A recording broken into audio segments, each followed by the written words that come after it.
cheap pulse on the pulse. I don't understand that. To me personally, Who? I am the guy going, please, all of you move to Pulse so I can buy the cheap Ethereum hex. Right, Like that's what I want. I don't get it. Like, who's going to sell you a cheap? So if you get in before the fork, you're already getting an eHEX and a pHEX, which we're just calling hex. But for this example, I'm going to use EMP.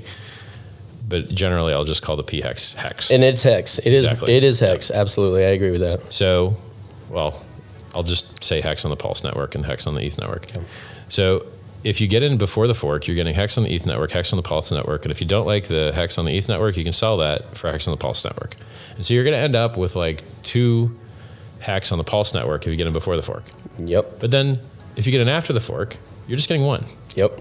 So even if you thought that it was like, if you think hex on the Pulse network is going to go up, well, then isn't the best time to buy it before it goes up? Right now, while it's in a dip on the Ethereum network? Right, yeah. So this concept that you're somehow going to get cheap pulse, I think it comes from the idea that we're going to launch at 0, but they don't understand that the next tick, the next price, changes everything. It ain't going to be a little Sets bit more all than 0. of the markets. It's going to be a lot more than 0. Yep.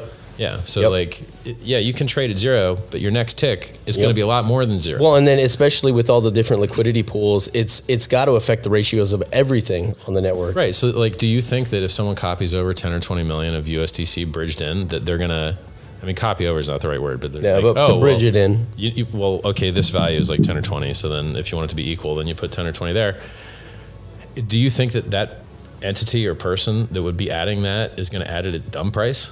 And they're just going to be wouldn't. Like, you're going to be like, yeah, it doesn't make sense. You would add it at the same level, I would think. Yeah, you would. I mean, so. It makes sense to me, and especially as the bridge exists, so that you can, because there's going to be that arbitrage opportunity. Yeah, if you do it wrong, someone's going to arb it and make money. Absolutely, and then they're going to bring it to parity, and they're going to make money off of your bad trade. Exactly. So which is why you have the bot in the first place. So I want to press